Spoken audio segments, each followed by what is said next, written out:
This is Wretched Radio with Todd Friel. All right, fine. You don't like the phrase slippery slope, huh? This is Wretched Radio. It is a wise idea to examine big ideas and ask, where will this go? Take any concept, philosophy, worldview, even religious statement that our culture introduces and ask, where will this take us? If I say this, what will be the implications down the line? You can do this with the life issue. If you recall, using the SLED acronym is very helpful in responding to arguments for killing babies: size, level of development, environment, and then degree of dependence.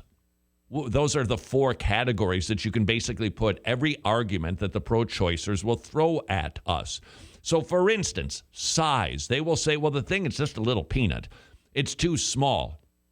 Okay, well, then we can kill Jimmy because Jimmy is way smaller than he used to be. Wait a minute. Exactly. That it's extending the idea. So wait a second. The child, the baby in the womb, it's dependent on the mother. Right. And there are children and adults that are dependent on medicine or a machine or a pacemaker. Can we kill them too? You see, what you do is you take the argument and then you extend it. And that is exactly what I think you and I should do when it comes to the issue of critical theory. I know that this subject has been tried and it's been found wanting. And perhaps you're going, oh no, not again, not more critical theory. Hold it. There is a realm that I don't think we've considered the implications for. We've talked about critical theory and its assault on the church, critical theory and its assault even on government, education. What about your safety? I'm talking about the justice system. If you take the idea of critical theory, which is an unbiblical concept, no value for the church, no value for understanding our Bibles better. We don't need an external godless tool to help us better understand the Holy Spirit-inspired Bible. The critical theory notion that basically there's two types of people, oppressed and oppressor, and that ideologies and systems are in place by the oppressor intended to keep the oppressed down. We have seen its implications in a lot of different realms, but what about in the justice system? What will this mean to the rule of law, which means, what does this mean to you and to the safety of your family?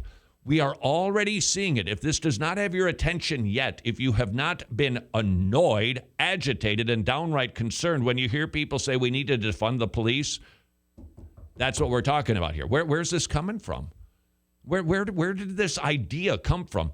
You see, defunding the police is downstream. The ideology is way up the river, and the ideology is critical theory.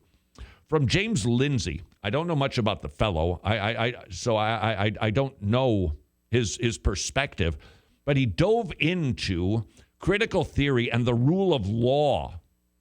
Because if we're wise, we'll think this through and we'll start to recognize, hey, wait a second, I know what you're up to. Oh, I see what you're doing there. Hold the phone, Henrietta. I know where you're going now, so that we can understand what we can be expecting. And I think this fellow is spot on. The rule of law, typically, there's some fundamental positions, there's some fundamental understandings. Reasonableness is one of them.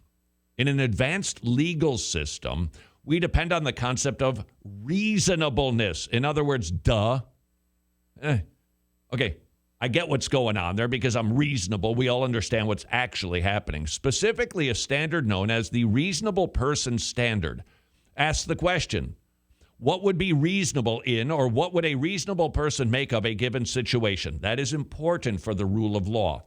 Introduce the concept of critical theory. What does that have to do with reasonableness? And what this fellow rightly points out is it is the opposite, and it will be the undoing of the reasonable nature of the rule of law. And this will have implications. from his article, Wokeness Threatens the Rule of Law. On the other hand, the postmodern ideologies that we refer to as wokeness or critical social justice theory posits a concept of radical subjectivism. In other words, common sense, reasonableness, common sense. We went to that funeral about 20 years ago, didn't we? We've got something, it's all subjective now, based on power-driven biases. So in this understanding, there's no such thing as a reasonable person. Nothing can be considered reasonable because the very application of reason is a mere application of whatever is accepted by the dominant power structure at hand.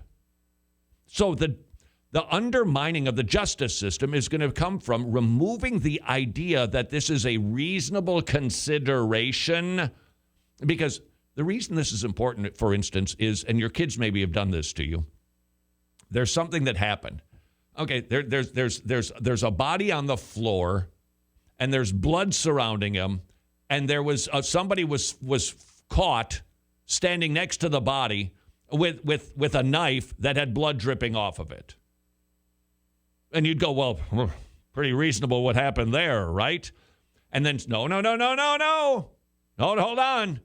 I know that looks reasonable, but because reason has been implemented by people in power, we throw out those concepts. In other words, we get rid of common sense. So, for instance, he might have been cleaning fish, and he just happened to walk in, and there the guy was. It's possible. It's possible. That's what we're talking about here in rather coarse terms, but nevertheless. We get rid of reason because reason exists because it was invented and concocted by white, heterosexual European males, and therefore we've got to get rid of it because that's the dominant power structure. No one is reasonable because everyone is biased. There are only people who speak into dominant discourses or who resist them. These ideas are incompatible with one another. You can't have reasonableness and critical theory. It's not possible to have a standard of reasonableness or to defer to a hypothetical reasonable person if you can't believe that person. You see, they've just been filled with lies and structures and systems that are designed to oppress people. So reason is not reliable. Woke ideology, this is again from the article by James Lindsay, or critical theory, is wholly inimical to the legal foundations of a free liberal society filled with citizens who are equal under and before the law. So here's the big question. What would critical theory replace reasonableness and the reasonable person standard with if they had the means to do so? So what we're going to do is forecast where are we going here, in other words. He writes, in a place of reason, we would be given critical theories, mostly of identity, and our legal structure would have to be reorganized around these new principles. That's why you get rid of the police. That's why you empty the jails. Everybody who is in jail is there because they're simply being oppressed. The systems were set up for them to fail so that they could be held down by white European males. So therefore, they are in jail wrongly. Release them. Cops are the arm, the mechanism of the oppressors. We must get rid of them. Says who? Not reason, not logic, not common sense. No. Those things are gone. We've dismantled those courtesy of critical theory. They would begin with assumptions like our system is white supremacist, heteronormative, and homophobic, patriarchal, cisnormative, and transphobic. Our entire legal landscape would be reinterpreted under the assumptions that these unjust applications of systemic power are permanent so long as the system lasts and therefore need constant redress. Do you see where this is going? If not, just keep looking because you are going to see it happen in front of your eyes. These critical principles would also include the idea that only the people who make any sense are those who have credible claim to having experienced systemic oppression. So who determines what you and I esteem to be reasonable? Only people who are oppressed. Therefore, it's not a jury of your peers. It's going to be a jury of oppressed people who can identify with the person who's in the dock because only they can understand. And if, let's just say, for instance, I know this is extreme, but nevertheless, there's somebody who is a rapist that is being tried.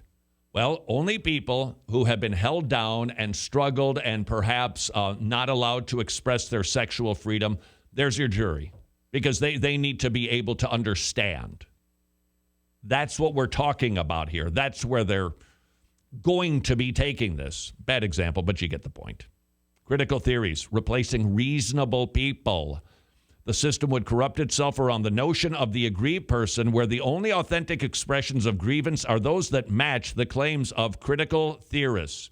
Our legal system will corrupt itself into an identity of politics-based replica of the worst failures of history, those in which some ruling capital P party becomes the basis for the law and the standards. In other words, who's going to make all these decisions about right, wrong, good, bad, guilty, not guilty? Capital P parties. Somebody, ironically, in power. And who will that be? Our new oppressors. Watch. That is where this is going to go. And until tomorrow, go serve your king. If you have been going bonkers regarding health insurance, right now may be the perfect time for you to rethink how you pay for health care. I am thrilled to commend to you MediShare, a community of Christians sharing each other's health care bills. 400,000 members strong, sharing over $4 billion in medical bills. That means a savings on average per family of $500 per month. Find out more by going to medishare.com/wretched.